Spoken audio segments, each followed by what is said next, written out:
আজকের বাংলাদেশ বনাম ইন্ডিয়ার ম্যাচ নিয়ে আমাদের সামনে গুরুত্বপূর্ণ ওয়াজ নসিহত করবেন মাওলানা করিম সাহেব।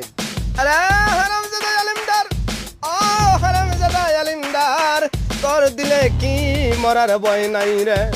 তোর দিলে কি মরার ভয় নাই? তুই কি মরবি না?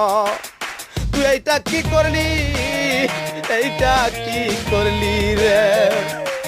তুই একটা কাফের রে, তুই একটা কাফের, তুই একটা বেঈমান।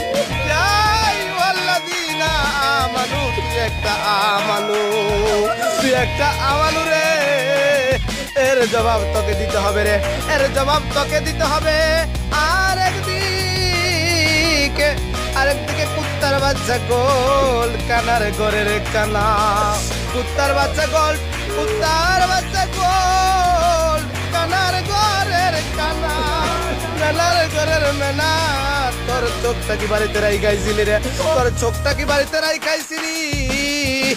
তোর চোখটা কি কুত্তায় মুইতা দিছে রে? তোর চোখে কি কুত্তা মুইতা দিছিল? এই জন্য 16 কোটি মানুষের স্বপ্নটা, 16 কোটি মানুষের স্বপ্নটাকে তোরা ভাই মিলিয়া দিলি। তোরা বেঈমানেরা মিলিয়া রে ইন্ডিয়ার সাথে হাত মিলাইয়া, তোরা বেঈমানেরা নাস্তিকরা মিলিয়া ইন্ডিয়ার সাথে হাত মিলাইয়া আমাদের সেই কাঙ্ক্ষিত স্বপ্নটাকে ধুলির সাথ করে দিলি, ধুলির সাথ করে দিলি। রোজ কিয়ামতের দিন তোদেরকে ফেরেশতারা, রোজ কিয়ামতের দিন ফেরেশতারা তোদেরকে ধরিয়া ধরিয়া চোখের মধ্যখানে গরম সীসা ঢেলে দেবে রে, গরম সীসা ঢেলে দিবে। এই জন্য সকলে বলো আমিন।